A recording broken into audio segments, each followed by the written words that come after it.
Hello everyone. इस video में मैं पटना के परफेक्शन आईएएस के टेस्ट 10 के हिंदी मीडियम के क्वेश्चंस को डिस्कस करने जा रहा हूं। परफेक्शन आईएएस के फुल सिलेबस का ये दूसरा टेस्ट है। ये सारे क्वेश्चंस आने वाले बीपीएससी 68th प्रिलिमिनरी एग्जामिनेशन में आप सबको सफल बनाने में बहुत ही ज़्यादा मदद करेंगे। याद रखिए, आप जितना ही ज़्यादा नंबर ऑफ़ क्वेश्चंस पे प्रैक्टिस करके एग्ज़ाम देने जाएंगे, उतना ही ज़्यादा एग्जामिनेशन हॉल में आप कंफर्ट फील करेंगे। आप इस वीडियो को लाइक कीजिए, शेयर कीजिए और यदि इस चैनल को सब्सक्राइब नहीं किए हैं तो प्लीज़ इस चैनल को सब्सक्राइब कीजिए। तो चलिए शुरू करते हैं। क्वेश्चन नंबर 1, सिंधु घाटी सभ्यता के दौरान निम्नलिखित में से कौन सी धातु ज्ञात नहीं थी? तो लोहा ज्ञात नहीं थी। राइट ऑप्शन डी होगा। लोहे की खोज हड़प्पा के लोगों ने नहीं की थी। चूँकि यह एक कांस्य युग की सभ्यता थी, इसने तांबे और कांसे में कई धातुकर्म प्रगति की थी, लेकिन लोहे में नहीं।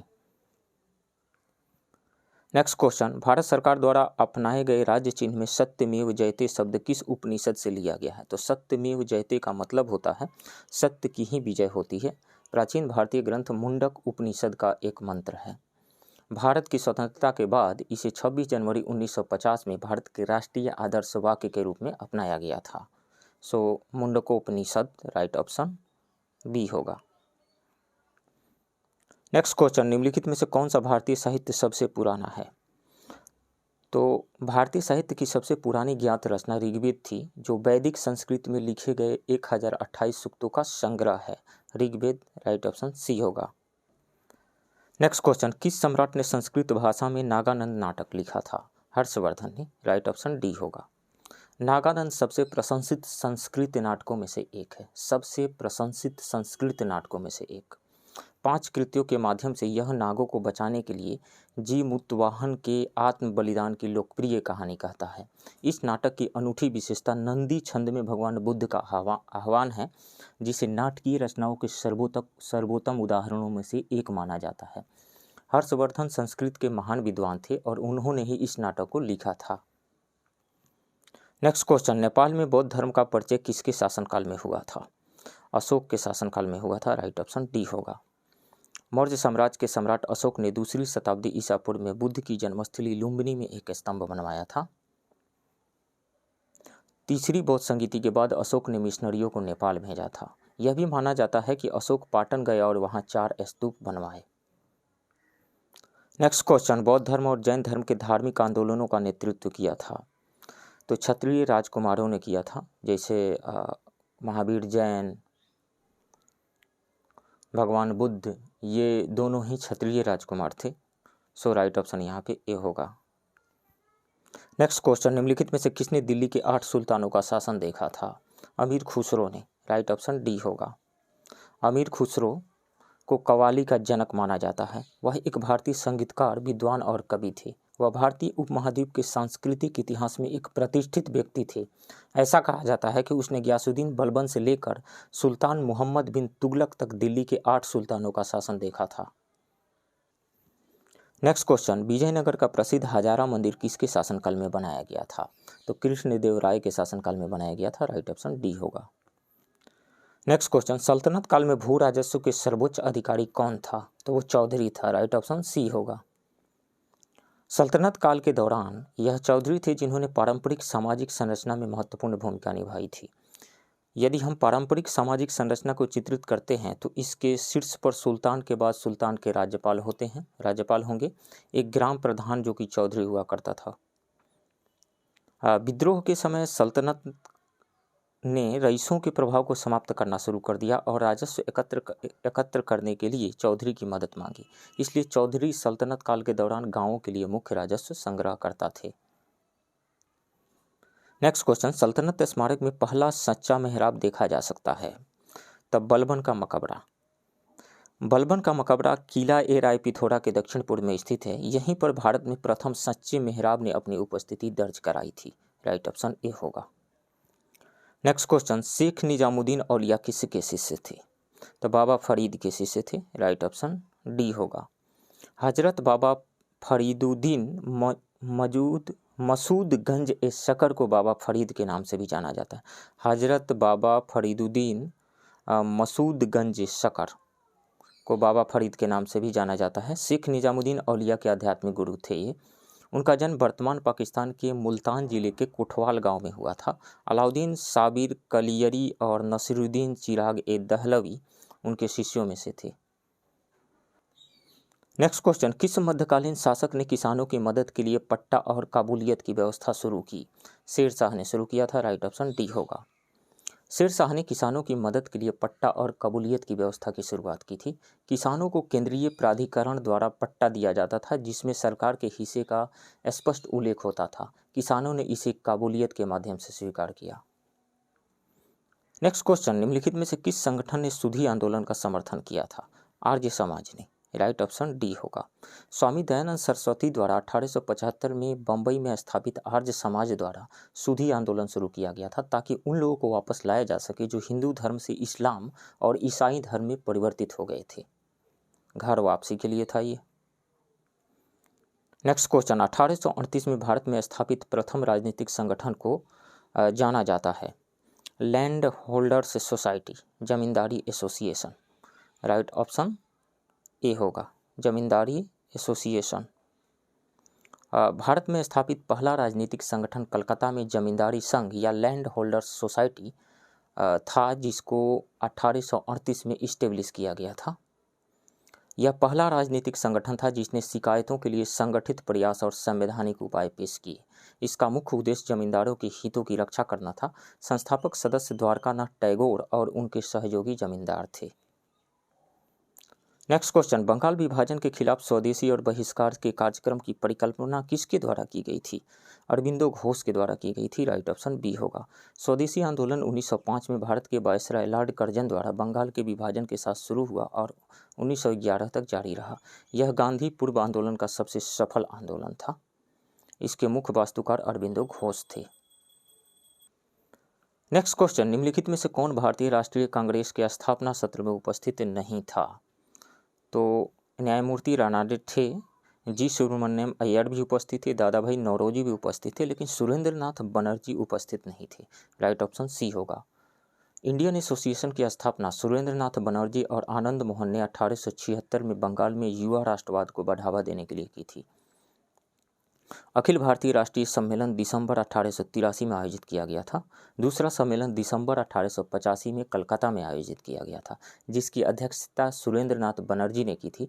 इसलिए सुरेंद्र नाथ बनर्जी भारतीय राष्ट्रीय कांग्रेस के स्थापना सत्र में उपस्थित नहीं थे।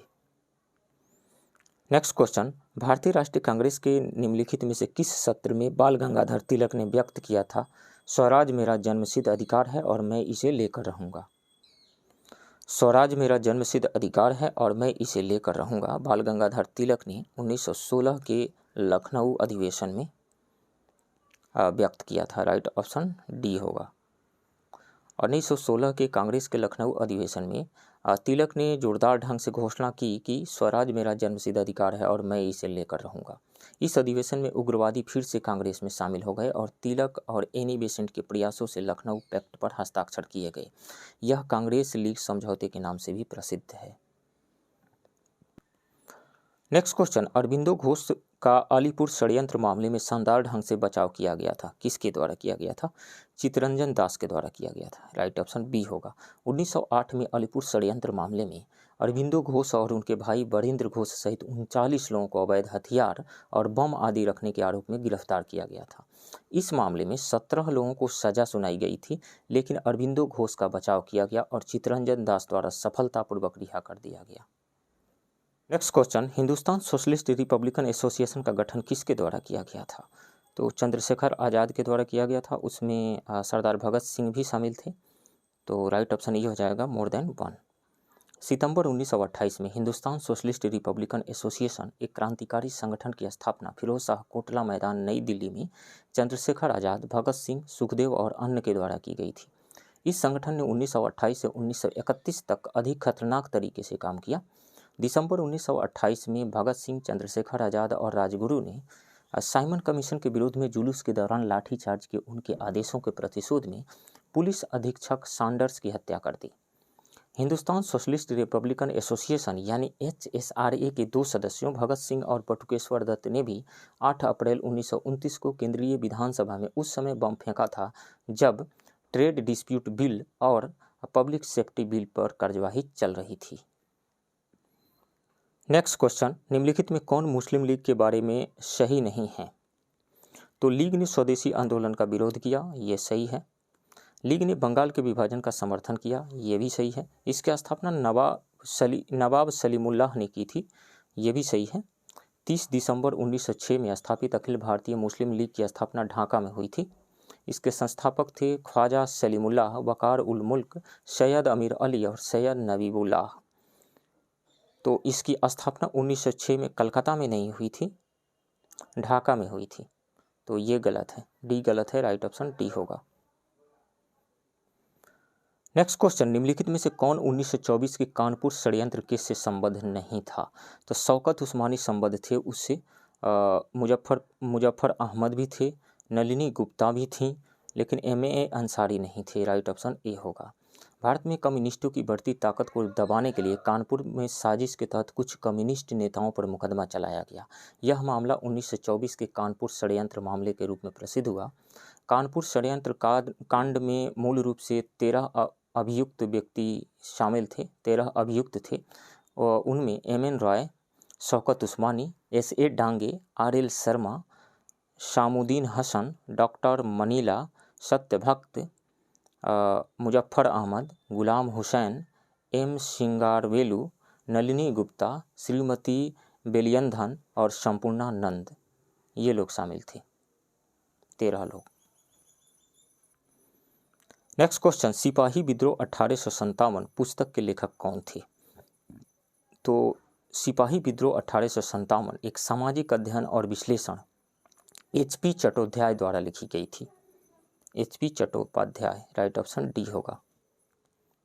नेक्स्ट क्वेश्चन, निम्नलिखित में से किस जोड़े को इंग्लैंड में ब्रिटिश अधिकारियों की हत्या के लिए फांसी की सजा मिली? तो मदनलाल ढींगरा और उधम सिंह को, मदनलाल ढींगरा और उधम सिंह को, राइट ऑप्शन बी होगा। और उधम सिंह पे क्वेश्चन इस अभी जो 67 BPSC हुआ था उसमें पूछा गया था, तो ये इंपॉर्टेंट है। मदनलाल ढींगरा और उधम सिंह को ब्रिटिश अधिकारियों की हत्या के आरोप में मौत की सजा सुनाई गई थी। यह उल्लेखनीय है कि मदनलाल ढींगरा ने 1 जुलाई 1909 को भारत के राजनीतिक सचिव कर्जन वाइली और काऊजी ललकाका पर गोलियां चलाकर उनकी हत्या कर दी थी। इस हत्या के लिए उन्हें फांसी की सजा दी गई थी। उधम सिंह को मार्च 1940 में लंदन में माइकल ओडायर की हत्या के लिए मौत की सजा मिली थी, जो जालियांवाला बाग नरसंहार के लिए अप्रत्यक्ष रूप से जिम्मेदार था। नेक्स्ट क्वेश्चन, 1909 का भारतीय परिषद अधिनियम द्वारा प्रदान किया गया था? तो सांप्रदायिक प्रतिनिधित्व प्रदान किया गया था, राइट ऑप्शन सी होगा। भारतीय परिषद अधिनियम 1909, जिसे मार्ले मिंटो सुधार भी कहा जाता है, का मुख्य दोष अलग निर्वाचन मंडल, सेपरेट इलेक्टोरेट की अवधारणा को स्वीकार करके मुसलमानों के लिए सांप्रदायिक प्रतिनिधित्व की व्यवस्था करना था। इस प्रणाली के अनुसार मुस्लिम सदस्यों को केवल मुस्लिम मतदाताओं द्वारा ही चुना जाना था, परिषदों में आम मतदाताओं द्वारा नहीं। वास्तव में इसका मतलब यह था कि मुस्लिम समुदाय को भारत से बिल्कुल अलग वर्ग माना जाता था। प्राचीन राष्ट्रीय अखंडता केवल एक तूफान में गायब हो गई।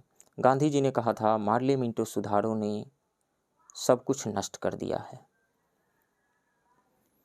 नेक्स्ट क्वेश्चन, प्रथम होम रूल लीग आंदोलन किसने चलाया था? तो बाल गंगाधर तिलक ने चलाया था, राइट ऑप्शन बी होगा। तिलक ने अप्रैल 1916 में पूना में अपने मुख्यालय के साथ होम रूल लीग की शुरुआत की। प्रथम विश्व युद्ध के दौरान श्रीमती एनी बेसेंट और तिलक ने देश में राष्ट्रीय आंदोलन में नई जान डालने का फैसला किया। तिलक ने अपने आंदोलन के लक्ष्य के रूप में स्वराज के स्थान पर होम रूल शब्द का प्रयोग करने का निर्णय लिया। इसी तरह के एक होम रूल लीग की स्थापना एनी बेसेंट ने सितंबर 1916 में मद्रास के पास अडयार में अपने मुख्यालय के साथ की थी। नेक्स्ट क्वेश्चन, अलीनगर की संधि निम्नलिखित में से किस व्यक्ति के बीच हुई थी? तो ये लॉर्ड क्लाइव और सिराजुद्दौला के बीच में हुई थी। Lord Clive and Sirajuddaula, right option C होगा। लॉर्ड क्लाइव और सिराजुद्दौला के बीच 9 फरवरी 1757 को अलीनगर की संधि पर हस्ताक्षर किए गए थे। संधि के अनुसार अंग्रेजों को किला बनाने और बिना कर चुकाए व्यापार करने की अनुमति दी गई थी। नेक्स्ट क्वेश्चन, निम्नलिखित में से कौन भारत का वायसराय था जब सांप्रदायिक पुरस्कार की घोषणा की गई थी? तो सांप्रदायिक पुरस्कार की घोषणा 16 अगस्त 1932 को ब्रिटिश प्रधानमंत्री रैमजे मैकडोनल्ड द्वारा की गई थी और उस समय लॉर्ड विलिंगटन भारत के वायसराय थे। राइट ऑप्शन डी होगा। नेक्स्ट क्वेश्चन, महात्मा गांधी को राष्ट्रपिता कहने वाला पहला व्यक्ति कौन था? सुभाष चंद्र बोस थे। राइट ऑप्शन डी होगा। 6 जुलाई 1944 को सुभाष चंद्र बोस ने आज़ाद हिंद रेडियो पर रंगून से गांधी को संबोधित किया और कहा, भारत के स्वतंत्रता का अंतिम युद्ध शुरू हो गया है। हमारे राष्ट्रपिता, भारत की मुक्ति के लिए इस पवित्र युद्ध में हम आपका आशीर्वाद और शुभकामनाएं चाहते हैं। नेक्स्ट क्वेश्चन, अखिल भारतीय किसान सभा की पहली बैठक में निम्नलिखित में से किस कांग्रेसी नेता ने भाग लिया था? जवाहरलाल नेहरू ने भाग लिया था। राइट ऑप्शन सी होगा। अखिल भारतीय किसान सभा की पहली बैठक अप्रैल 1936 में लखनऊ में हुई थी। इसकी अध्यक्षता स्वामी सहजानंद सरस्वती के द्वारा की गई थी। इस सभा को जवाहरलाल नेहरू ने भी संबोधित किया था। इस बैठक में स्वामी सहजानंद सरस्वती को अध्यक्ष चुना गया और एनजी रंगा अखिल भारतीय किसान सभा के सचिव थे। नेक्स्ट क्वेश्चन, भारत के संविधान को बनाने वाली संविधान सभा की स्थापना की गई थी? तो कैबिनेट मिशन योजना के तहत की गई थी। राइट ऑप्शन सी होगा। संविधान सभा की स्थापना कैबिनेट मिशन के तहत की गई थी। कैबिनेट मिशन के अध्यक्ष ने घोषणा की कि इस मिशन का मुख्य उद्देश्य भारत में संवैधानिक सुधारों के लिए एक संविधान समिति बनाना है। कैबिनेट मिशन ने निर्णय लिया कि देशी राज्यों के प्रतिनिधि संविधान सभा को नियंत्रित करेंगे। नेक्स्ट क्वेश्चन, प्रति एकांक आवेश पर लगने वाले बल को कहा जाता है? प्रति एकांक 4 ऑप्शन से दिया गया है। विद्युत प्रवाह यानी इलेक्ट्रिक करंट, विद्युत क्षमता यानी इलेक्ट्रिक पोटेंशियल, ये पोटेंशियल है। ऐसे इसका इलेक्ट्रिक विभव सही शब्द लिखा जाना चाहिए था, लेकिन विद्युत क्षमता लिख दिया गया है। इलेक्ट्रिक फ्लक्स, विद्युत फ्लक्स, और विद्युत क्षेत्र मतलब इलेक्ट्रिक फील्ड। तो प्रति एकांक आवेश पर लगने वाले बल को कहा जाता है विद्युत क्षेत्र यानी electric field. Electric field E का मतलब होता है F/Q। F/Q ये आया कैसे है? मान लीजिए Q चार्ज पर यदि F फोर्स लग रहा है तो एक नियम से आप जानते ही हैं, 1 चार्ज पे कितना लगेगा? F/Q। तो यूनिट चार्ज पे जो फोर्स लगता है, प्रति एकांक चार्ज पे जो फोर्स लगता है वो आता है F/Q और इसी को कहा जाता है विद्युत क्षेत्र यानी इलेक्ट्रिक फील्ड। विद्युत प्रवाह इलेक्ट्रिक करंट क्या होता है? ये होता है rate of flow of charge, यानी आवेश के प्रवाहित होने की दर जो होता है वो विद्युत प्रवाह यानी इलेक्ट्रिक करंट होता है। और उसके बाद में विद्युत क्षमता यानी क्षमता तो नहीं होना चाहिए, इलेक्ट्रिक पोटेंशियल क्या होता है? इलेक्ट्रिक पोटेंशियल देखिए, मान लीजिए कि ये एक इलेक्ट्रिक फील्ड है, यह एक इलेक्ट्रिक फील्ड है यानी एक विद्युतीय क्षेत्र है। इन्फिनिटी से यानी बहुत दूर से +1 कूलम चार्ज यानी यूनिट पॉजिटिव चार्ज को +1 कूलम चार्ज को इन्फिनिटी से इस इलेक्ट्रिक फील्ड के किसी पॉइंट तक लाने में किया गया कार्य को कहा जाता है, इस पॉइंट पर का इलेक्ट्रिक पोटेंशियल यानी विद्युत विभव कहलाता है। यानी work done by an external agent to bring unit positive charge from infinity to at a point in an electric field. मतलब यूनिट पॉजिटिव चार्ज को इन्फिनिटी से लेकर के आने में विद्युतीय क्षेत्र के किसी बिंदु तक किया गया कार्य उस बिंदु पर का विद्युत विभव कहलाता है। और इलेक्ट्रिक फ्लक्स क्या होता है? इलेक्ट्रिक फ्लक्स को हम फाई से दिखाते हैं तो E.ds डॉट प्रोडक्ट होता है E.ds। ई क्या है? इलेक्ट्रिक फील्ड है, E.ds इलेक्ट्रिक फील्ड है और ये एरिया हो गया। तो मतलब इलेक्ट्रिक फील्ड और एरिया का जो मल्टीप्लिकेशन होता है वो इलेक्ट्रिक फ्लक्स कहलाता है। फ्लक्स का मतलब होता है किसी चीज़ का फ्लो हो जाना। तो आप लोग यदि 11th क्लास में साइंस लेकर के पढ़े होंगे, चाहे बायो पढ़े हों या मैथ पढ़े हों, तो फिजिक्स पढ़े होंगे, तो वहाँ पे इलेक्ट्रिक फील्ड लाइंस आती हैं। Electric field lines positive charge से निकल करके नेगेटिव चार्ज की ओर जाती है, मतलब पॉजिटिव चार्ज पे ओरिजिनेट करती है और नेगेटिव चार्ज पे टर्मिनेट करती है। तो इलेक्ट्रिक फील्ड लाइंस का फ्लो ही कह दीजिए कि ये इलेक्ट्रिक फ्लक्स है। इलेक्ट्रिक फील्ड लाइंस का फ्लो, फ्लक्स का मतलब ही होता है किसी चीज़ का फ्लो हो जाना। मैथमेटिकली इसका डेफिनेशन देखेंगे तो phi is equal to E dot D S, यानी इलेक्ट्रिक फील्ड इंटू एरिया, ये होता है इलेक्ट्रिक फ्लक्स। तो इस क्वेश्चन का सही ऑप्शन क्या होगा? प्रति एकांक आवेश पर लगने वाले बल को कहा जाता है विद्युत क्षेत्र, यानी electric field. Right option D होगा। ये नेक्स्ट क्वेश्चन जो है विद्युत फ्लक्स का एसआई मात्रक, अभी हमने कहा कि E is equal phi is equal to होता है E dot D S, E dot D S, मतलब electric field I into area, electric field into area. और इलेक्ट्रिक फील्ड को अभी हमने कहा कि फोर्स पर unit charge I into area होता है। तो फोर्स का यूनिट होता है न्यूटन, न्यूटन, एरिया का यूनिट होता है मीटर स्क्वायर, और नीचे में चार्ज है तो चार्ज का यूनिट होगा कूलम। तो न्यूटन पर कूलम मीटर स्क्वायर, न्यूटन पर कूलम मीटर स्क्वायर, ये आ रहा है। राइट ऑप्शन यहाँ पे सी होगा। नेक्स्ट क्वेश्चन, एक विद्युत हीटर वोल्टेज आपूर्ति से जुड़ा है, कुछ सेकंड के बाद करंट को अपना स्थिर मान मिल जाता है, तो इसकी प्रारंभिक धारा होगी। प्रारंभिक धारा देखिए, मान लीजिए एक विद्युत हीटर वोल्टेज आपूर्ति से जुड़ा है, हीटर मान लीजिए कि ये रेसिस्टेंस है, ये रेसिस्टेंस है, इसमें हम करंट सप्लाई कर रहे हैं। करंट हम मान लीजिए एसी सप्लाई किए, डीसी भी सप्लाई कर सकते हैं, करंट सप्लाई कर रहे हैं। तो चूंकि इसका रेसिस्टेंस हाई है, रेसिस्टेंस हाई होने की वजह से हम जानते हैं कि रेसिस्टेंस हाई होने की वजह से इसका हीट जनरेट होगा, ये हीट जनरेट करेगा। हीट यहाँ पे प्रोड्यूस होगा किस फार्मूला से? H is equal to I square R T, I square R T से, आई स्क्वायर आर टी, इस फार्मूला से निकालेंगे कितना हीट प्रोड्यूस हुआ। तो हीट प्रोड्यूस होगा तो इसका टेम्परेचर इंक्रीज करेगा। हम जानते हैं कि जब किसी भी कंडक्टर का यानी किसी चालक का टेम्परेचर जब इंक्रीज करता है तो उसका रेसिस्टेंस भी इंक्रीज हो जाता है। ऐसा क्यों होता है?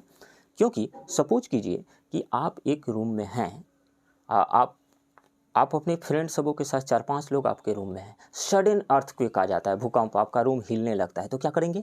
सभी लोग गेट की तरफ भागेंगे। 5-7-8 लोग मान लीजिए आपके रूम में हैं, गेट की तरफ भागेंगे, सभी लोग तेज़ी से गेट से निकलने की कोशिश करेंगे, और उस भाग दौड़ में कोई भी आसानी से निकल नहीं पाएगा। मतलब मूवमेंट फास्ट हो जाने की वजह से फ्लो रेट जो है वो कम हो जाएगा। तो टेम्परेचर जब इंक्रीज कर जाता है तो जो कंडक्टर में फ्री इलेक्ट्रॉन्स हैं वो आपस में जल्दी जल्दी कोलाइड करने लगते हैं। तो जब जल्दी जल्दी कोलाइड करने लगते हैं तो जिस रेट से उनका मूवमेंट होना चाहिए, एक जगह से दूसरी जगह जाना चाहिए, वो नहीं हो पाता है। इस कारण से रेसिस्टेंस इंक्रीज कर जाता है। तो क्या समझा आपने? टेम्परेचर इंक्रीज करेंगे तो रेसिस्टेंस इंक्रीज करेगा। अब रेसिस्टेंस इसका ऑलरेडी इंक्रीज कर चुका है। हम जानते हैं कि विद्युत करंट इज इक्वल टू होता है इलेक्ट्रिक पोटेंशियल बाई आर। यहाँ वोल्टेज को तो हमने अभी कोई छेड़छाड़ किया ही नहीं है, चेंज ही नहीं किया, वोल्टेज कांस्टेंट है, और रेसिस्टेंस ऑलरेडी बढ़ चुका है, तो इलेक्ट्रिक करंट क्या हो जाएगा?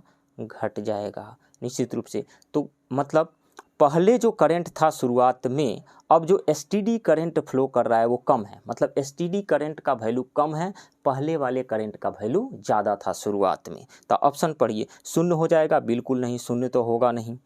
इसकी स्थिर धारा से थोड़ा अधिक होगा, स्थिर धारा से जो शुरुआत का धारा है वो थोड़ा अधिक होगा, मतलब शुरू में जो करंट फ्लो कर रहा था उसका वैल्यू ज़्यादा होगा, अब करंट का वैल्यू घट करके थोड़ा सा कम हो जाएगा क्योंकि रेसिस्टेंस बढ़ जाएगा। सो राइट ऑप्शन इसमें कौन सा हो जाएगा? बी हो जाएगा राइट ऑप्शन, इसकी स्थिर धारा से थोड़ा अधिक होगा। नेक्स्ट क्वेश्चन, पृथ्वी चुंबकीय क्षेत्र के साथ एक चुंबक के रूप में व्यवहार करती है जो भौगोलिक रूप से लगभग इंगित करता है, किधर की ओर इंगित करता है? ये तो साउथ टू नॉर्थ ये इंगित करेगा, मतलब दक्षिण से उत्तर की ओर, दक्षिण से उत्तर की ओर। राइट ऑप्शन कौन सा हो जाएगा? ए, दक्षिण से उत्तर की ओर। मैं इसको समझाता हूँ, रटने की जरूरत नहीं है, मैं इसको आसानी से समझाता हूँ। राइट ऑप्शन यहाँ पे ए हो जाएगा। इस चीज़ को समझने के लिए पहले आपको मैग्नेट को ध्यान से समझना होगा, मैग्नेट को। तो सपोज कीजिए कि ये एक मैग्नेट है, ये एक मैग्नेट है, और इसका ये वाला जो है नॉर्थ पोल है और ये साउथ पोल है। तो हम जानते हैं कि मैग्नेटिक फील्ड लाइंस मैग्नेट के बाहर नॉर्थ पोल से निकल करके और साउथ पोल की ओर जाती है। मैग्नेटिक फील्ड लाइंस नॉर्थ से निकल करके साउथ की ओर जाकर जाएगी और फिर अंदर साउथ से नॉर्थ की ओर आ जाएगी। अंदर मैग्नेट के अंदर साउथ से नॉर्थ की ओर जाती है और मैग्नेट के बाहर नॉर्थ से साउथ की ओर जाती है। तो यहाँ भी नॉर्थ से निकलेगी और साउथ पे आएगी, नॉर्थ से निकलेगी और साउथ पे आ जाएगी और अंदर साउथ से नॉर्थ की ओर आ जाएगी, मैग्नेटिक फील्ड लाइंस। अब इस चीज़ को ध्यान रखिए। अब आइए अर्थ को समझते हैं, पृथ्वी को। पृथ्वी देखिए, ये मान लीजिए कि पृथ्वी है, पृथ्वी है, तब पृथ्वी के ये जो है जोग्राफिकल नॉर्थ पोल है, मैं इसको NG लिख रहा हूँ, जोग्राफिकल नॉर्थ पोल, और ये है जोग्राफिकल साउथ पोल, SG मैं लिख रहा हूँ, जोग्राफिकल साउथ पोल। ये geographical north geographical south pole को आप मिला दीजिए। अब मैग्नेट क्या है, ये मैग्नेट के जैसा क्यों बिहेव करती है? देखिए, अर्थ एक मैग्नेट के जैसा क्यों बिहेव करती है, अलग अलग थ्योरी है। सिंपल सी बात आप जान जाइए कि अर्थ क्रस्ट के अंदर टेम्परेचर जो है वो इंक्रीज, जैसे जैसे नीचे जाते हैं टेम्परेचर इंक्रीज कर जाता है। इंक्रीज कर जाता है मतलब हाई टेम्परेचर है, जितने भी मेटल्स हैं वो मोल्टेन स्टेट में है, उसमें कुछ आयोनाइज्ड भी हो जाते हैं। और अर्थ रोटेट कर रही है और सन के अराउंड रिवॉल्व भी कर रही है, तो अर्थ के रोटेशनल रिवोल्यूशन मोशन की वजह से अर्थ क्रस्ट के अंदर जो मेटल्स हैं मोल्टेन स्टेट में हैं, चार्ज हो चुके हैं, आयोनाइज हो चुके हैं, तो कोई भी चार्ज पार्टिकल मोशन में आ जाता है। अर्थ के साथ वो भी तो रोटेट कर रहे हैं और रिवॉल्व कर रहे हैं ना, तो चार्ज पार्टिकल जब मोशन में आ जाता है तो मैग्नेटिक फील्ड तो जनरेट करता ही है ना। तो वही मैग्नेटिक फील्ड जो है, इसी कारण से अर्थ जो एक मैग्नेट के जैसा बिहेव करती है। अब देखिए यहाँ पे ये जो है, ये एक मैग्नेट मैं बना रहा हूँ, यहाँ पे मैग्नेट मैं बनाता हूँ, ये एक मैग्नेट मैं बना रहा हूँ यहाँ। ये जो मैग्नेट है, इसमें मैग्नेटिक फील्ड लाइंस जो है यहाँ से निकल करके आती है और यहाँ पे मिल रही है। मैग्नेटिक फील्ड लाइंस यहाँ पे आकर के यहाँ मिल रही है। यहाँ से मैग्नेटिक फील्ड लाइन निकली, यहाँ मिल रही है। यहाँ से मैग्नेटिक फील्ड लाइन निकली और यहाँ आकर के मिल रही है। और अंदर जो है मैग्नेटिक फील्ड लाइंस का ये डायरेक्शन होता है। कौन सा डायरेक्शन? अंदर ऐसे आएंगी मैग्नेटिक फील्ड लाइंस। अब देखिए, बाहर अभी आपने देखा कि नॉर्थ पोल से साउथ पोल की ओर निकल रही है ना, तो यहाँ से निकल रही है, तो ये किसके जैसा बिहेव करेगा? ये मैग्नेटिक नॉर्थ पोल के जैसा बिहेव करेगा ना। तो क्या लिख दें हम इसको? नॉर्थ लिख देते हैं। कौन सा? मैग्नेटिक नॉर्थ पोल है। इसको क्या लिख दें? ये साउथ के जैसा बिहेव कर रहा है ना, तो ये साउथ पोल है। कौन सा? मैग्नेटिक साउथ पोल है। तो जिस साइड में अर्थ का ज्योग्राफिकल नॉर्थ पोल है, उस साइड में अर्थ का मैग्नेटिक साउथ पोल है, और जिस साइड में अर्थ का ज्योग्राफिकल साउथ पोल है, उस साइड में अर्थ के मैग्नेटिज्म का नॉर्थ पोल है। तो इस तरीक़े से ये सारी चीज़ों को हमने समझा। तो मैग्नेट इंगित किधर से कर रहा है? मैग्नेट साउथ से नॉर्थ की ओर इंगित कर रहा है ना, साउथ से नॉर्थ की ओर इंगित कर रहा है।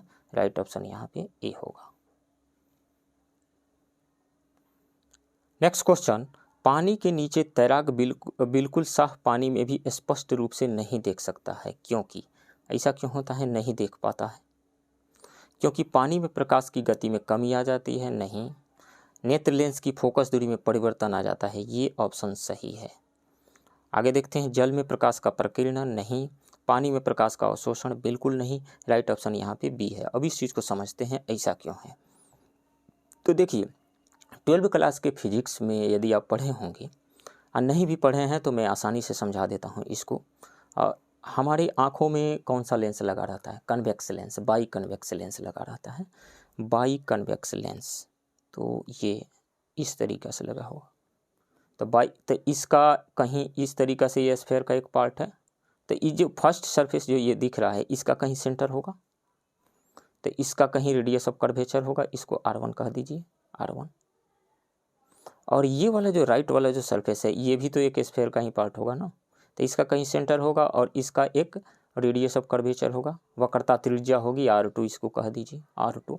अब देखिए, लेंस मेकर्स जिसको फार्मूला कहा जाता है, लेंस मेकर फार्मूला मतलब एक ऐसा फार्मूला जिससे लेंस की फोकस दूरी यानी फोकल लेंथ निकाला जाता है। जब फोकल लेंथ निकाल दिया जाएगा तो लेंस का पावर कितना है वो निकाल लेंगे, और चश्मे में पावर का यूज होता है तो किसको कितने पावर की ज़रूरत है, फोकल लेंथ पता है तो चल जाएगा, पावर निकाला जाएगा। तो एक फार्मूला होता है वहाँ पे 1/f इज इक्वल टू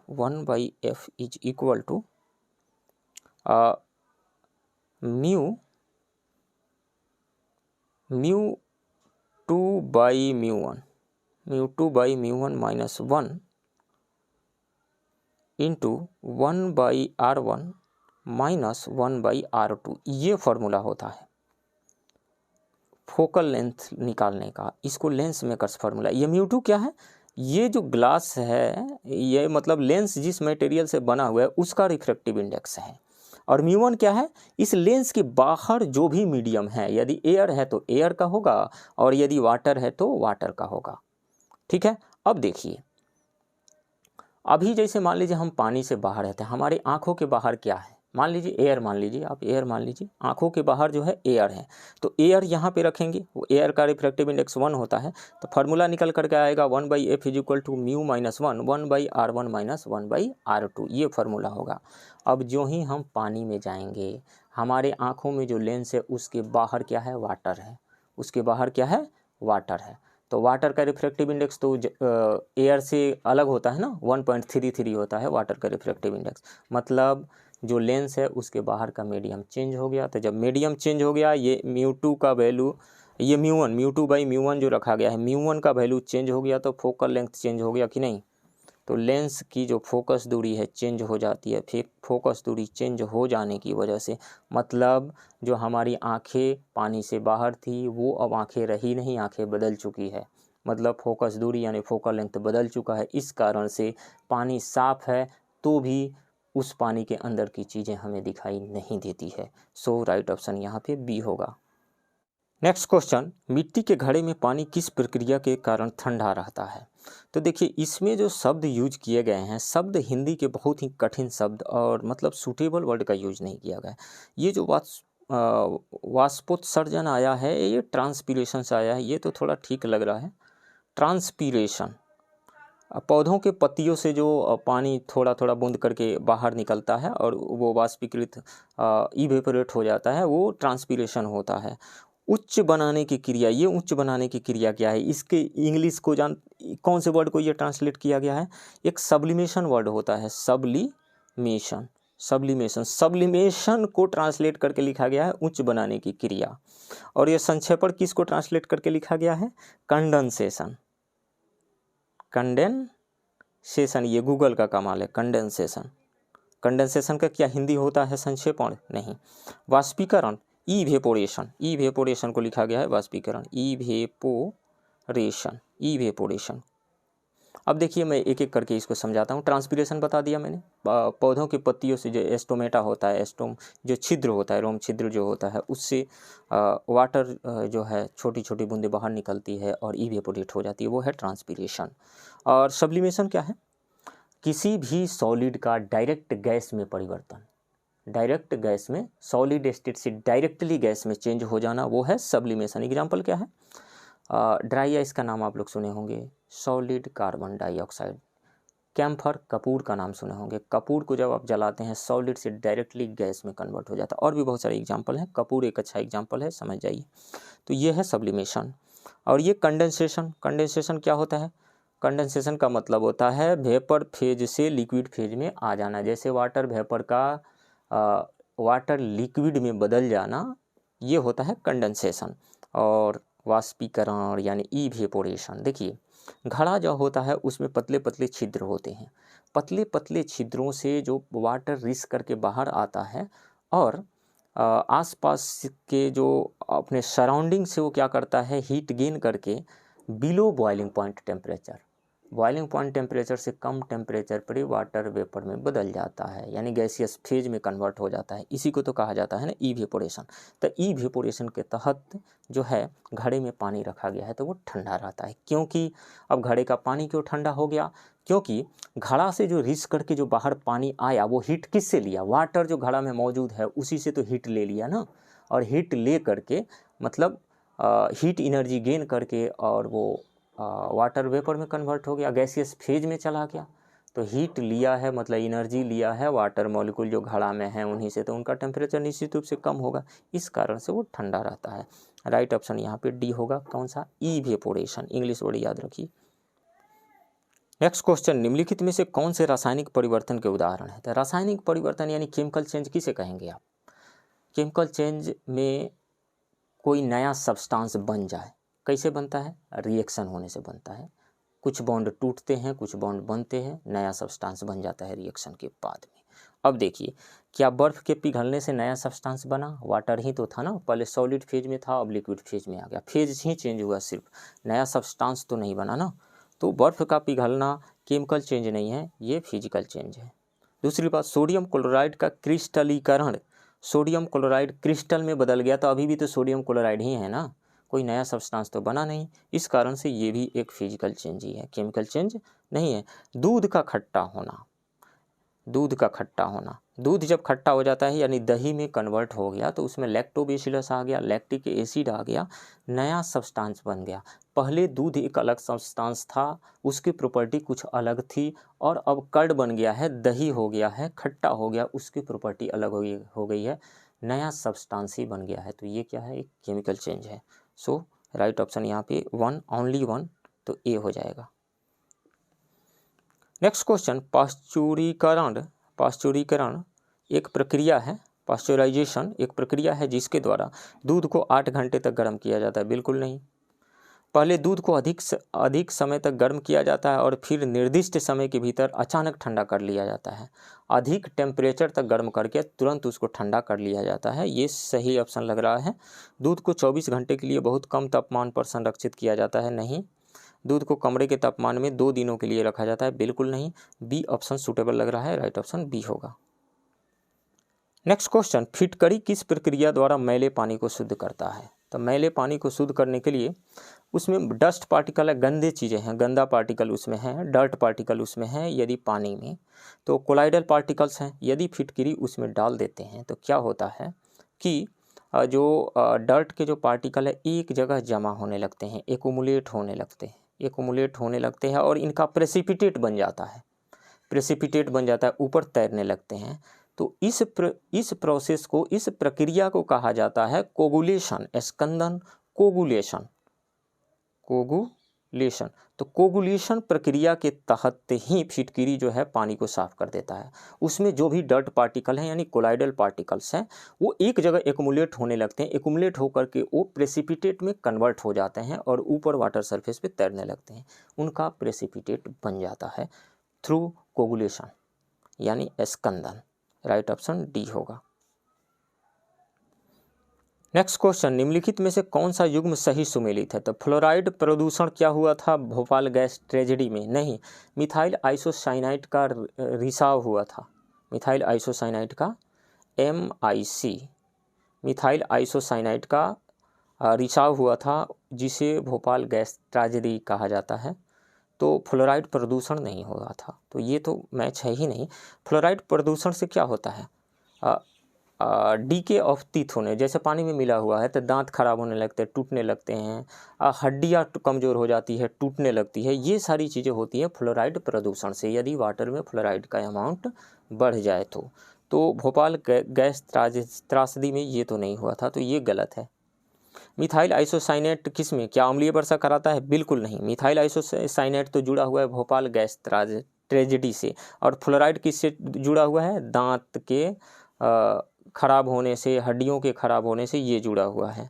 तो इस तरीक़े से देखें तो डी भी गलत हो गया, बी भी गलत हो गया। अम्लीय वर्षा कैसे होती है, सल्फर डाइऑक्साइड, सल्फर डाइऑक्साइड जो है ऊपर जा कर के वाटर से रिएक्शन करता है। ये कहाँ से, ये फ्यूल जो बर्न कर रहे हैं कहाँ पे, जो क्या बोलते हैं व्हीकल्स वगैरह में, सल्फर डाइऑक्साइड वहाँ से निकलती है और वाटर से जा कर के रिएक्शन करके पहले sulphur trioxide then sulphuric acid में कन्वर्ट हो जाती है, और जो वर्षा के बूंदों के साथ ये नीचे आ जाती है, और भी नाइट्रिक एसिड बन जाता है, कार्बोनिक एसिड बन जाता है, कार्बन के ऑक्साइड कार्बोनिक एसिड बनाते हैं, नाइट्रोजन के ऑक्साइड नाइट्रिक एसिड बना लेते हैं, और एसिड रेन उसी को कहा जाता है। वर्षा के बूंदों के साथ जब नीचे आते हैं तो सल्फर डाइऑक्साइड किससे जुड़ा हुआ है, अम्ल वर्षा से जुड़ा हुआ है।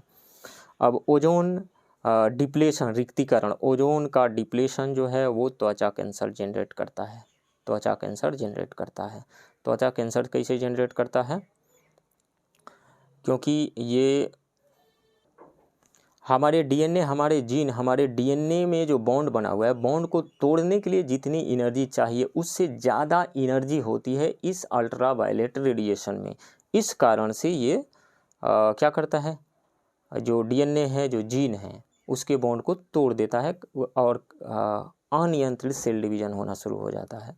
उसी को कहा जाता है त्वचा कैंसर। तो ये सही है, बाकी सारे गलत हैं। सभी चीज़ों को मैंने एक्सप्लेन कर दिया। नेक्स्ट क्वेश्चन, निम्नलिखित में से किस यौगिक का उपयोग अग्निरोधक कपड़े बनाने के लिए किया जाता है? फायर रेसिस्टेंस क्लॉथ्स जो बनाए जाते हैं। एल्युमिनियम के sulphate, aluminium sulphate, right option B होगा। एल्युमिनियम का सल्फेट का फॉर्मूला क्या होगा? सल्फेट जो होता है इसकी वैलेंसी 2 होती है, तो इसकी वैलेंसी 2 पे आ जाएगी एल्युमिनियम पे, और एल्युमिनियम की वैलेंसी 3 होती है तो सल्फेट पे चली जाएगी, तो Al2SO4 का whole thrice. Next question, hydrocarbon के आणविक भार के बढ़ते क्रम में निम्नलिखित में से कौन सा सही क्रम है? तो देखिए, जो हाइड्रोकार्बन होता है, ethane, hydrocarbon ethane, ethene, ethyne, उनमें से इथेन का जो जनरल फार्मूला होता है CnH2n+2। यदि n का वैल्यू आप 1 रखेंगे तो मीथेन निकल जाएगा। मीथेन का फार्मूला क्या होगा? CH4। ये हो गया मीथेन का फार्मूला। इथेन का फार्मूला क्या होगा? C2H6। और प्रोपेन का फार्मूला क्या होगा? C3H8। और ब्यूटेन का फार्मूला क्या होगा? C4H10। तो ये हो गए चारों। अब देखिए, कार्बन का एटॉमिक नंबर 6 होता है और इसका एटॉमिक मास कह दीजिए 12 AMU होता है। 12 ऐसे दूसरे आइसोटोप का अलग होगा, और 12 AMU होता है। तो जिसमें नंबर ऑफ कार्बन एटम्स ज़्यादा होंगे उसका एटॉमिक मास ज़्यादा होगा, निश्चित रूप से उसका आणविक भार, मॉलिक्यूलर वेट, एटॉमिक मास में कह रहा हूँ, मॉलिक्यूलर वेट, आणविक भार ज़्यादा होगा। तो मीथेन में 1 कार्बन है, इथेन में 2 कार्बन है, प्रोपेन में 3 कार्बन है, ब्यूटेन में 4 कार्बन है। तब मीथेन, इथेन, प्रोपेन, ब्यूटेन ऐसे बढ़ेगा आणविक भार। मीथेन का सबसे कम, उससे ज़्यादा इथेन का, उससे ज़्यादा प्रोपेन का, उससे ज़्यादा ब्यूटेन का। तो सबसे पहले आएगा methane, ethane, propane, butane, right option C होगा। नेक्स्ट क्वेश्चन, निम्नलिखित में से किस पदार्थ का उपयोग खाद्य सामग्री के संरक्षण में किया जाता है, परिरक्षण में किया जाता है? सोडियम बेंजोएट, राइट ऑप्शन जो होगा डी होगा।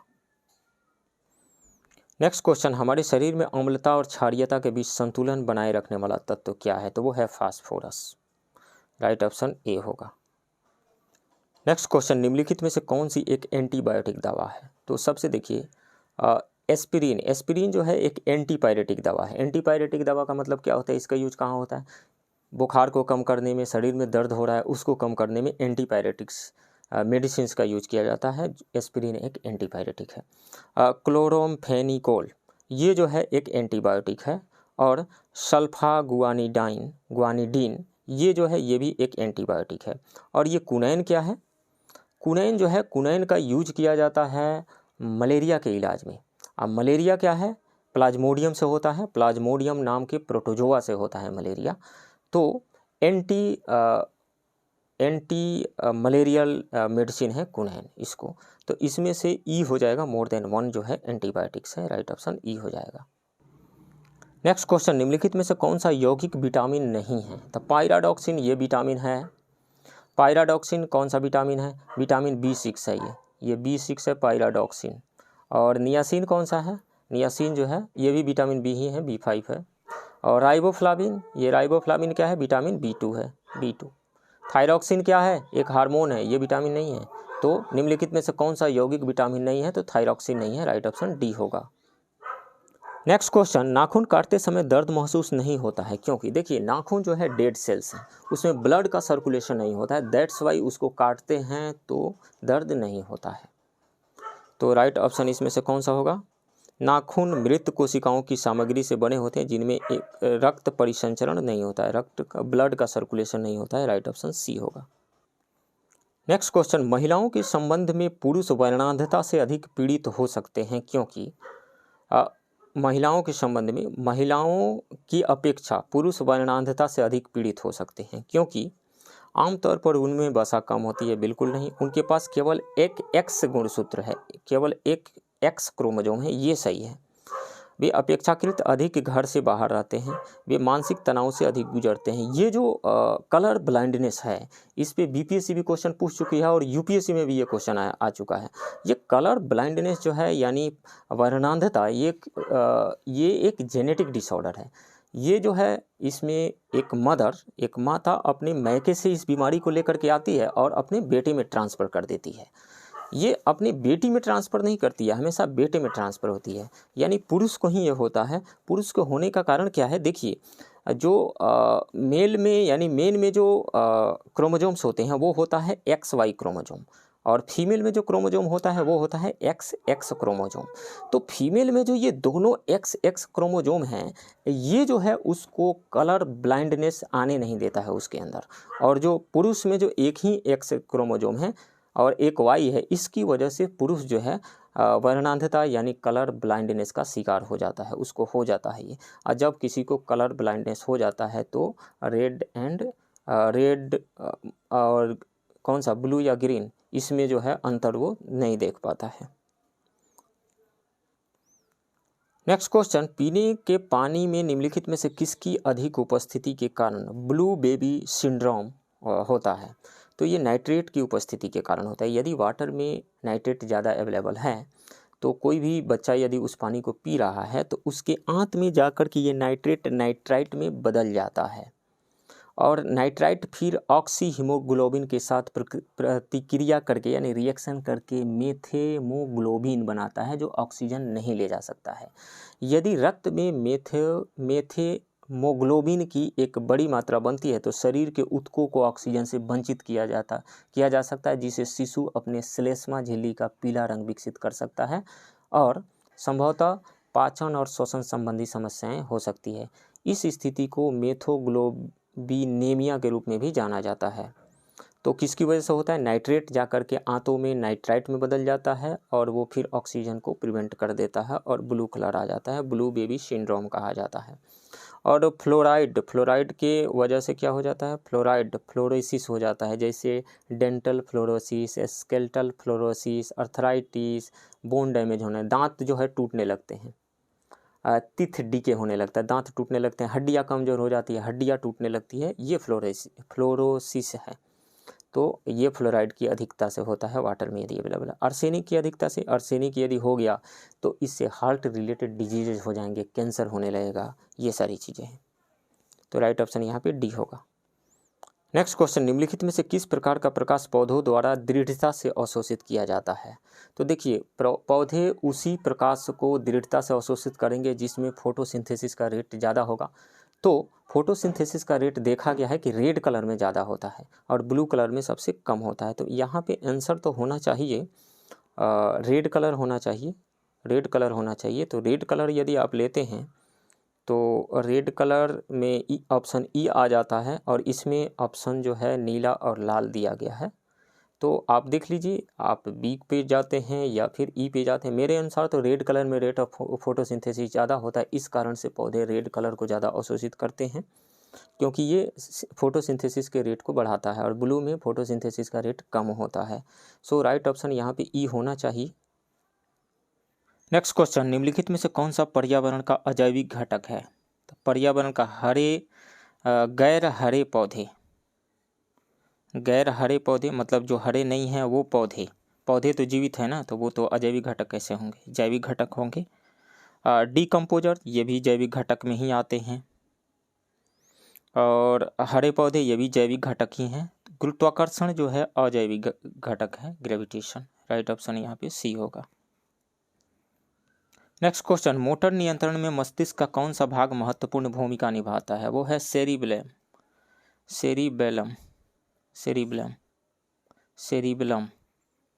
जिसे इसको छोटा मस्तिष्क भी कहा जाता है। मस्तिष्क का वह क्षेत्र है जो संतुलन और मोटर नियंत्रण में महत्वपूर्ण भूमिका निभाता है। यह कुछ संज्ञानात्मक कार्यों जैसे कि ध्यान, भाषा, भावनात्मक कार्यों जैसे भय और आनंद प्रतिक्रियाओं को विनियमित करता है, यानी कंट्रोल करता है, नियंत्रित करता है, और प्रक्रियात्मक यादों के प्रसंस्करण में भी शामिल होता है। सो राइट ऑप्शन यहाँ पे बी हो जाएगा।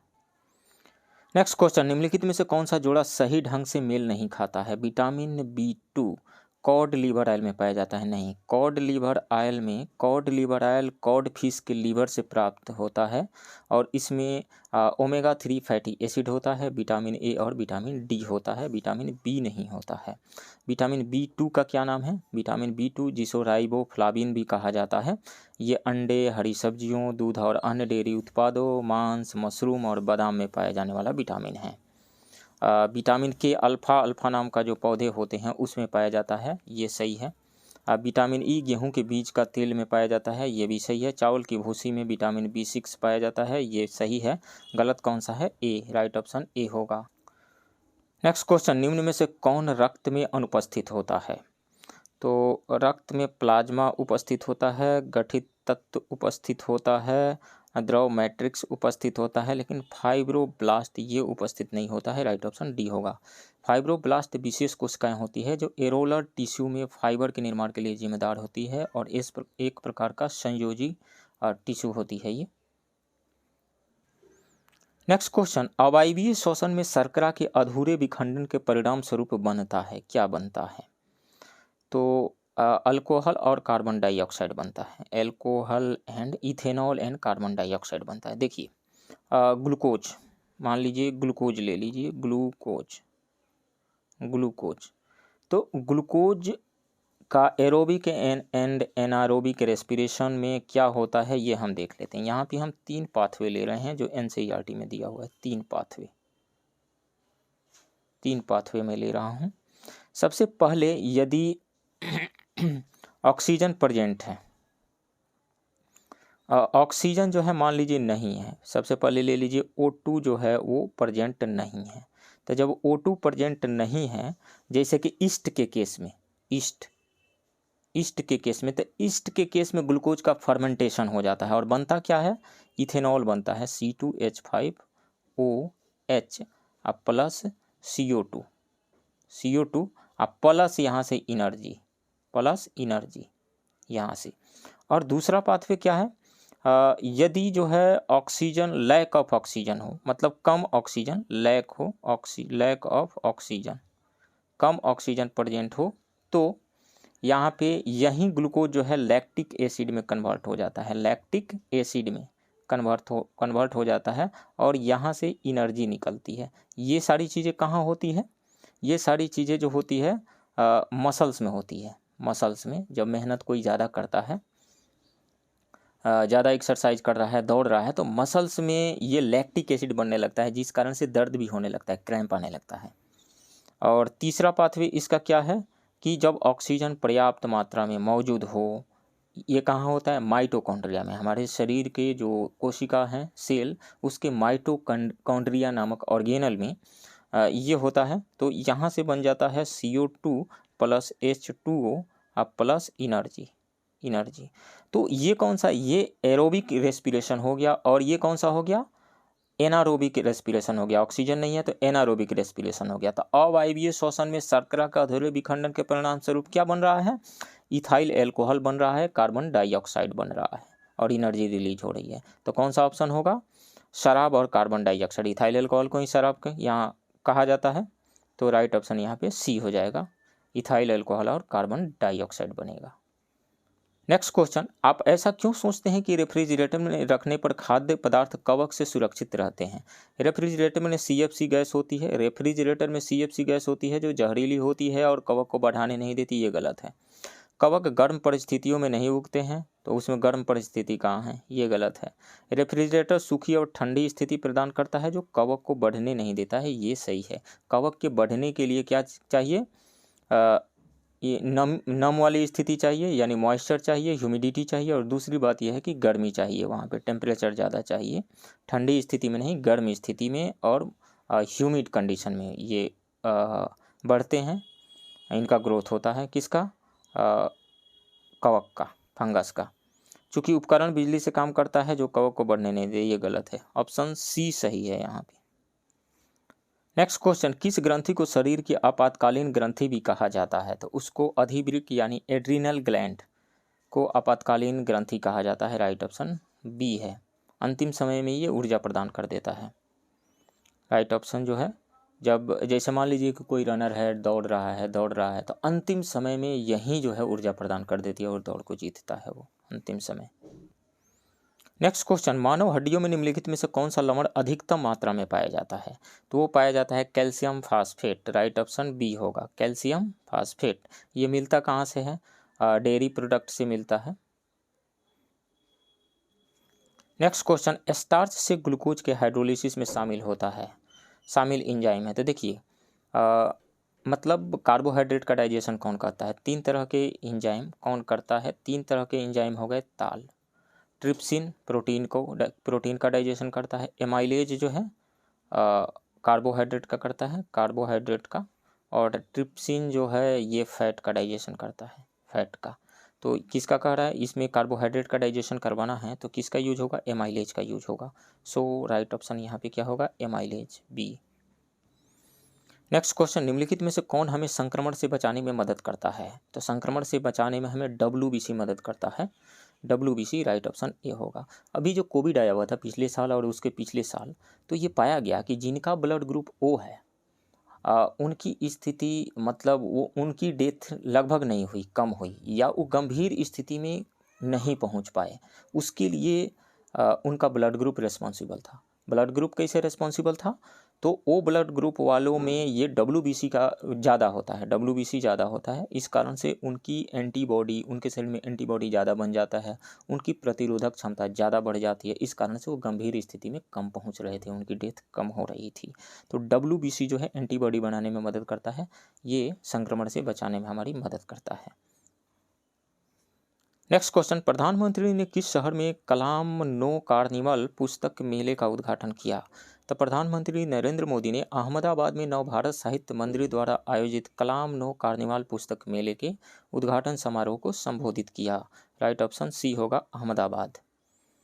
नेक्स्ट क्वेश्चन, हाल ही में लॉन्च किया गया निक्षय 2.0 पोर्टल किस बीमारी से जुड़ा हुआ है? तो क्षय रोग से यानी TB से जुड़ा हुआ है, ट्यूबरकुलोसिस से जुड़ा हुआ है। राइट ऑप्शन डी होगा। भारतीय राष्ट्रपति द्रौपदी मुर्मू एक आभासी कार्यक्रम के माध्यम से 2025 तक TB को खत्म करने के लिए प्रधानमंत्री TB मुक्त भारत अभियान निक्षय 2.0 पोर्टल लॉन्च करने के लिए तैयार हैं। उनके द्वारा लॉन्च किया गया। इस अभियान के तहत कोई भी व्यक्ति, कोई भी प्रतिनिधि या संस्था TB के मरीजों को गोद ले सकता है और गोद लिए गए मरीजों की देखभाल की जाएगी। नेक्स्ट क्वेश्चन, किस मंत्रालय ने EU India green hydrogen forum का आयोजन किया है? तो नवीन और नवीकरणीय ऊर्जा मंत्रालय ने किया है। राइट ऑप्शन ए होगा। पहला यूरोपीय संघ भारत ग्रीन हाइड्रोजन फोरम यूरोपीय संघ के प्रतिनिधि मंडल और नवीन और नवीकरणीय ऊर्जा मंत्रालय द्वारा संयुक्त रूप से आयोजित किया गया था। किसके द्वारा आयोजित किया गया था? यूरोपीय संघ और नवीन और नवीकरणीय ऊर्जा द्वारा। इसे भारतीय उद्योग परिसंघ यानी CII और हाइड्रोजन यूरोप के सहयोग से शुरू किया गया था। हाइड्रोजन और अंतर्राष्ट्रीय हाइड्रोजन व्यापार पर संयुक्त परियोजनाओं पर चर्चा करने के लिए इस आयोजन ने यूरोपीय संघ भारत के व्यवसायों को एक साथ लाया है। नेक्स्ट क्वेश्चन, रैमन मैगसेसे पुरस्कार किस क्षेत्र से संबंधित है? तो ये पत्रकारिता से भी संबंधित है और समाज सेवा से भी संबंधित है। राइट ऑप्शन ई हो जाएगा।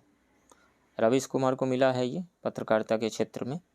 तो इसको एशिया का नोबेल पुरस्कार भी कहा जाता है। फिलीपींस के दिवंगत राष्ट्रपति के नाम पर रखा गया है यह प्रतिवर्ष एशिया में व्यक्तियों या संगठनों को प्रस्तुत किया जाता है जो निस्वार्थ सेवा और परिवर्तनकारी कार्य करते हैं। नेक्स्ट क्वेश्चन, किस भारतीय अर्थशास्त्री को अंतर्राष्ट्रीय मुद्रा कोष में भारत के कार्यकारी निदेशक के रूप में नियुक्त किया गया है? तो पूर्व मुख्य आर्थिक सलाहकार KV सुब्रमण्यम को अंतर्राष्ट्रीय मुद्रा कोष यानी IMF में भारत के कार्यकारी निदेशक के रूप में नियुक्त किया गया है। के सुब्रमण्यम। राइट ऑप्शन सी होगा। Next question, tiger range country summit 2022 निम्नलिखित में से किस देश में आयोजित किया जाएगा? तो ये रूस में आयोजित किया गया 5 सितंबर 2022 को रूस के व्लादिवोस्तोक में टाइगर रेंज देशों का शिखर सम्मेलन आयोजित किया गया। राइट ऑप्शन सी होगा। नेक्स्ट क्वेश्चन, निम्नलिखित में से किसे यूनेस्को शांति पुरस्कार 2022 से सम्मानित किया गया है? तो German ex chancellor Angela Merkel को। राइट ऑप्शन डी होगा। पूर्व जर्मन चांसलर एंजेला मार्केल को शरणार्थियों के स्वागत के उनके प्रयासों के लिए यूनेस्को शांति पुरस्कार 2022 से सम्मानित किया गया है। 2015 की गर्मियों में जब शरणार्थी यूरोप में प्रवाहित हो रहे थे, मार्केल ने अपने देश की सीमाओं को खोल दिया और प्रसिद्ध रूप से जर्मनी को वीर साफेन दास, हम यह कह सकते हैं कि घोषित किया। नेक्स्ट क्वेश्चन, किस संस्था ने भारत के स्वास्थ्य क्षेत्र का समर्थन करने के लिए 500 मिलियन अमेरिकी डॉलर के 2 ऋणों को मंजूरी दी है? तो वो है विश्व bank, world bank. Right option D होगा। विश्व बैंक ने भारत के स्वास्थ्य क्षेत्र का समर्थन करने के लिए 500 मिलियन अमेरिकी डॉलर के 2 पूरक ऋणों की मंजूरी दी है। उनमें से 1 बिलियन अमेरिकी डॉलर के इस वित्त पोषण के माध्यम से बैंक भारत के प्रमुख प्रधानमंत्री आयुष्मान भारत स्वास्थ्य और संरचना मिशन का समर्थन करेगा। ऋणों में से 1 आंध्र प्रदेश, केरल, मेघालय, ओडिशा, पंजाब, तमिलनाडु और उत्तर प्रदेश सहित 7 राज्यों को प्राथमिकता देगा। नेक्स्ट क्वेश्चन, निम्नलिखित में से किस राज्य सरकार ने काशी यात्रा योजना शुरू की है? कर्नाटक ने शुरू किया है। राइट ऑप्शन ए होगा। काशी यात्रा परियोजना, जो उत्तर प्रदेश के वाराणसी में काशी विश्वनाथ मंदिर की तीर्थ यात्रा करने के इच्छुक 30,000 तीर्थयात्रियों में से प्रत्येक को 5,000 रुपये की नगद सहायता प्रदान करती है। ये योजना काशी यात्रा योजना। नेक्स्ट क्वेश्चन, हाल ही में डायमंड लीग प्रतियोगिता 2022 में नीरज चोपड़ा ने रजत पदक जीता, यह किस देश में आयोजित किया गया था? तो यह स्वीडन के स्टॉकहोम में आयोजित किया गया था। स्वीडन। राइट ऑप्शन बी होगा। नेक्स्ट क्वेश्चन, 2022 नाटो शिखर सम्मेलन निम्नलिखित में से किस देश में आयोजित किया गया था? तो ये स्पेन में आयोजित किया गया था। कब से कब तक? 28 जून से 30 जून 2022 तक आयोजित किया गया था, स्पेन के मैड्रिड में। राइट ऑप्शन डी होगा। Next question, natural farming conclave 2022 Bharat के निम्नलिखित में से किस शहर में आयोजित किया गया था? तो यह गुजरात के सूरत में आयोजित किया गया था। राइट ऑप्शन डी होगा। इस सम्मेलन को, इस कॉन्क्लेव को भारतीय प्रधानमंत्री नरेंद्र मोदी द्वारा वीडियो कॉन्फ्रेंसिंग के माध्यम से संबोधित किया गया था और कॉन्क्लेव में इस बात पर चर्चा की गई कि कृषि और किसान कल्याण को बढ़ावा देने के लिए प्राकृतिक खेती का लाभ कैसे उठाया जाए। तो फ्रेंड्स, ये रहा पटना के परफेक्शन IAS के टेस्ट 10 के हिंदी मीडियम के डिस्कशन का पार्ट 1। ये परफेक्शन IAS के फुल सिलेबस का टेस्ट 2 था। आप बने रहिए इस चैनल के साथ। मिलते हैं इसके दूसरे पार्ट वाले वीडियो में। तब तक के लिए थैंक यू वेरी मच।